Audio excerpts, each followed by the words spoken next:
Well, the season is going fast. Week 6 already in the books. We're almost at the halfway point of the season, and I told you, for those that subscribe and have been following every week, I love you, I appreciate you, and I told you, this content is coming every single week. I'm a man of my word. I tell no lies when it comes to that stuff. So you will want to hit that subscribe button. For those that do not subscribe, you will want to do so because I bring the energy, I bring the entertainment, I bring the facts, I bring the opinions, and most of all, I want to hear from you guys in the comment section below. That is why I do these videos, to hear the reactions from you guys. So drop your comments as the video goes along. Please let me know your thoughts.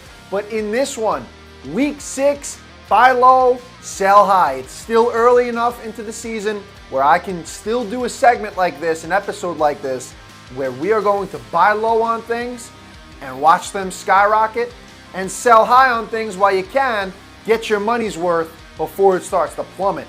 Getting right down to business. We got to talk about Aaron Rodgers. And I get it. Look, people watching, oh, roll the eyes. Here we go. The Packer fan talking about Rodgers. But in my opinion, this is a really good time to buy low because this stock is on the rise, that Aaron Rodgers will finish the season top 10 in touchdown passes. He's 41, going to be 42 in December.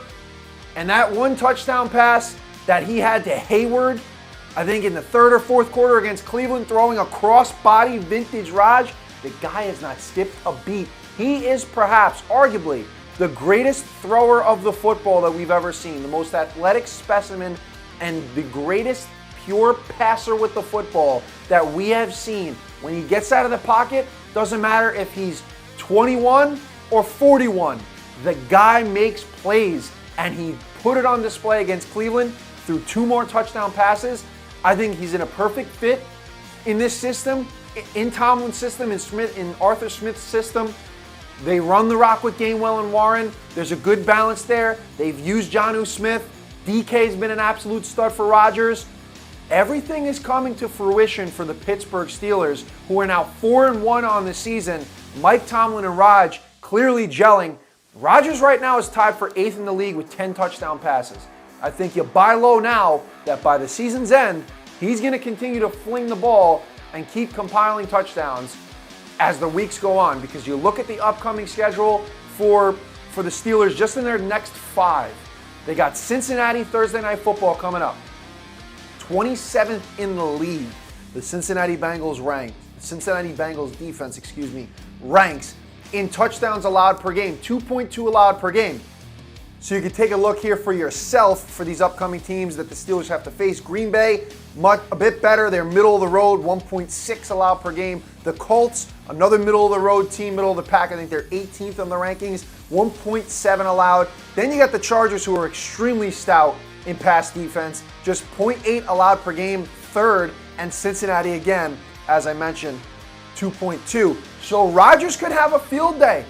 He has a lot of upside here with flinging that ball down the field and finding DK Metcalf and finding Calvin Austin and finding his tight ends. So I would buy low on Rodgers doing that right now. He's having an awesome season. He's leading the Steelers atop the AFC North with a 4-1 record. He looks comfortable. The offensive line has been a lot better for him. In pass pro, I think they've only allowed 2 sacks in the past 3 games, so they have been a lot better. Rodgers, 1,021 yards on the season, just 3 interceptions. He is playing like not prime Raj, but a game manager Raj that's also going to go out and be able to win you football games. So that's what I would buy low on right now for Rodgers. Now, if you're going to sell high on something, we got to talk about this here. If you're going to sell high on something, let's say this stock is at the top of the game, Wibistics. For my Soprano fans, you know what I'm talking about. You're getting this stock sold to you. I'm telling you, this thing's going to take off. Let's say it starts to make some headway, right? Could be shoddy. It could end up being shoddy, so you might want to say, all right, this thing's at its peak right now, like Dogecoin was back in 2020. For those that follow all that stuff, I'm not an expert on it, but I'm throwing it out there. When you sold high, if you stuck around, you'd probably still be good right now. But there was a point where it just kind of flatlined. And if you sold high and you got your profits, you made out like a bandit. And what I'm getting to here, I'm beating around the bush, but what I'm getting to is sell high on the fact that the Chiefs are dead. I think that is a very big misconception from people right now because they're looking at the Chiefs. They're saying, look, they're 3-3. They're third in the AFC West. Coming off of a big statement win against the Detroit Lions, 30-17 on Sunday night. But they have not looked like the Chiefs. They are not running the rock with Pacheco, which they do need to change because Mahomes leads the way in rushing yards per game. You can't have that. And people are saying, you know, they got a ragtag receiving core and their defense isn't as good as it has been. I don't know if the Chiefs are even going to make the playoffs. Well, newsflash for you. People thought that when the Chiefs went 11-6 in 2023, they did just fine. And then last year, they were winning games, but it was like they're winning games by the hair on their chin. They still finished the season 15-2, but by like week 8, week 9, people were saying the same sort of thing. Like, are the Chiefs for real? Are they even going to make a deep run? And then they end up going to the Super Bowl, falling to the Eagles, but they still got there. So I would sell high right now on a lot of people thinking that the Chiefs are dead. Sell high on that because I think it's only the high road from here. As the Chiefs get deeper into the season, they get more and more acclimated to they find ways to win no matter what, is really what I'm getting at. They get acclimated, they know what they are, they know their identity, and they find ways to win. They got the Raiders coming up, that's got to be a gimme. Then they got Washington, who is no slouches with Jaden Daniels under center there, but still, that's a winnable game for the Chiefs. They got Buffalo. They want revenge on Buffalo from last year, that 30-21 regular season loss in November to the Bills. And the Bills, they look really good, so we'll see where they're at by then. But the Chiefs, you know for a fact that Mahomes and Andy Reid want revenge on the Bills. This has been a rivalry since 2020. This is going to be a big game for them. The Chiefs could pull that one out, but for our purposes right now, I'll give them a loss in that game. Then you got Denver, then you got the Colts, then you got Dallas. Those are all winnable games. So if we're looking at it and we're looking at the Chiefs' next 5 games, you could probably make an argument that they could go 3-2 in the next 5. So that would make them 6-5, but they could go 4-1. The second loss that I would put there is potentially the Colts. But honestly, let's be real. The Chiefs could probably go 4-1 in their next 5, which by then they'd be 7-4, and they'd be right on their way to making a run down the road and getting into the playoffs, punching their ticket as a wild card, because you're looking at the Chargers right now and you're thinking they're a pretty damn good squad. But the Chiefs, I would sell high that they're dead. I do not think they are dead. Sell high now, get your profits now, because we all know as the season progresses, the Chiefs find ways and they'll be right into the race. When you look at that upcoming schedule, I think it's very favorable for them, especially if they're able to come away with a win against Buffalo and potentially win their next 5. You're looking at a team that's 8-3, most likely in first place in the driver's seat of that division if that happens. Best case scenario for them. But the point is, don't sleep. Don't sleep. And the next thing that we're going to move on to here, I want you guys to buy low on it now. Not many people are talking about it, but the Colts, 5-1 for the first time since 2009. What happened in 2009?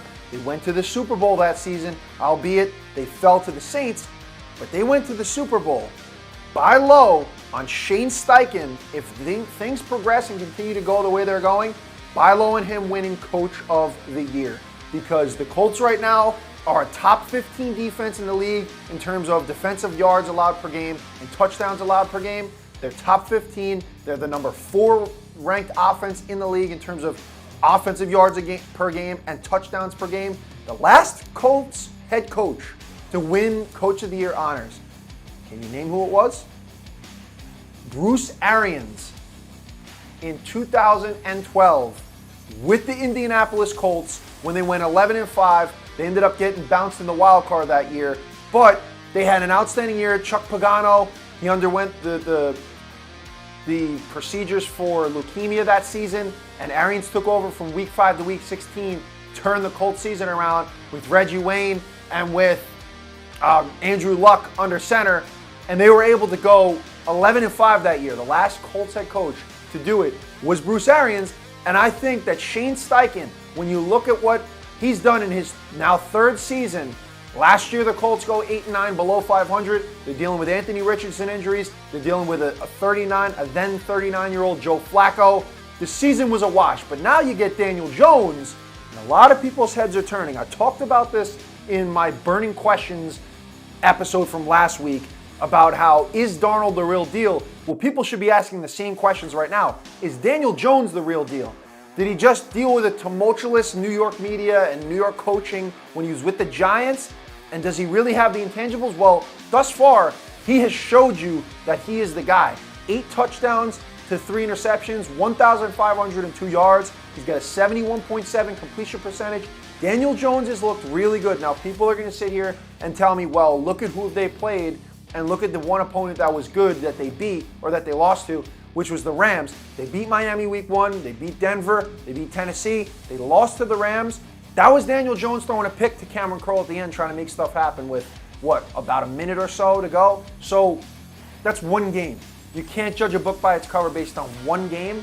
And then they beat the Raiders most recently. They beat the Raiders and the Cardinals most recently. So you look at those opponents and you're like, well, they're not very good. But yeah, you look at last year. At this point last year, the Colts were 3-3. So they are far exceeding expectations from last year to this year.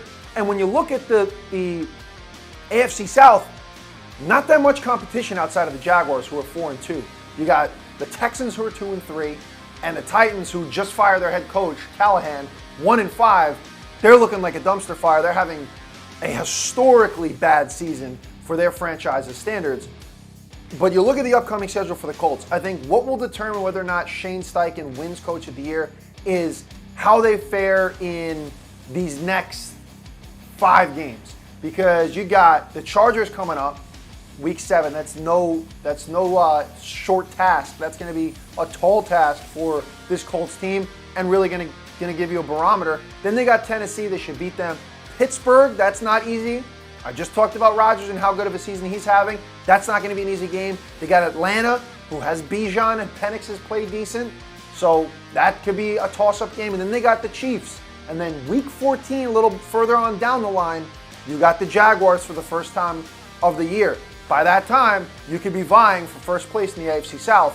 But as of right now, I would buy low on Shane Steichen winning Coach of the Year, because you look at last year at what O'Connell was able to do with the Vikings and the season that they had. He won Coach of the Year honors. If the Colts continue on the pace that they're at, they're 5-1.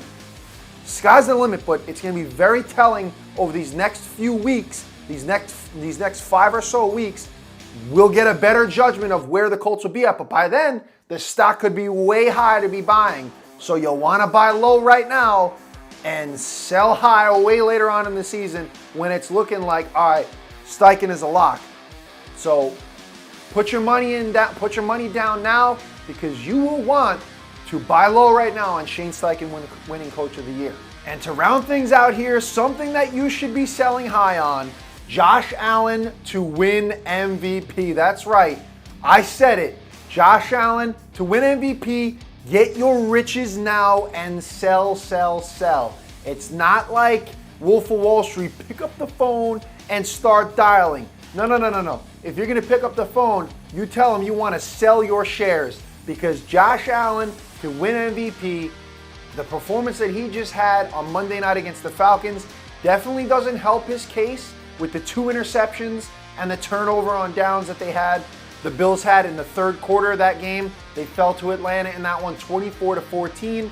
Allen had 2 picks. He also had 2 touchdowns, 15 for 26, 180 yards, 2 for 9 on third down. They did not look good, but Josh Allen's overall numbers still are very good. 1,217 yards, 9 touchdowns to 2 picks, 3 rushing touchdowns, 212 yards on the ground there. He's also got a 70.7 QBR. So he's obviously an MVP candidate. I would even throw Matthew Stafford in there. You could potentially throw, might be a hot take, Daniel Jones for now in there, although the numbers may not support that claim yet. Jonathan Taylor could be in there. Bijan Robinson, after the performance that he had, 220 plus all-purpose yards for the Falcons in the win over the Bills. But Josh Allen, I'm selling on him right now, and here's why. I'm going with the hot hand right now, a guy that I firmly do believe can be the MVP and the first MVP in Buccaneers franchise history. That's right.